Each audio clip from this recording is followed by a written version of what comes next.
អ្នកមានគីឡូលើខ្លាំងចង់សម្រាប់គីឡូគឺខ្ញុំមាន6ក្បាច់សម្រាប់ទុកអាហារចឹងចូលក្បាច់ទី1ចឹងក្បាច់ទី1គឺយើងអោនងើបដូចនៅក្នុងវីដេអូនេះហើយយើងបោះដៃដូចគ្នាចឹងហើយយើងរាប់ឲ្យបាន20យើងលេងវាឲ្យបាន4ដង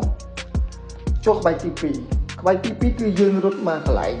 ហើយការប្រើខ្យល់គឺយើងចំហមាត់ហើយយើងរត់វាហើយការលេងគឺយើងរាប់វាឲ្យបាន20យើងលេងវាឲ្យបាន4ដងដូចចូលក្បាច់ទី3ចឹងក្បាច់ទី3គឺយើងឈរហើយយើងបោះដៃនឹងជើងឲ្យវាស្របគ្នាហើយការលេងគឺយើងលេង1តែយើងរាប់ឲ្យបាន20យើងលេងវាឲ្យ4ដងដូចគ្នាចូលក្បាច់ទី4ចឹងក្បាច់ទី4គឺយើងបោះដៃឡើងលើហើយយើងបោះជើងមកខាងក្រោយហើយការលេងបែបនេះគឺយើងលេង1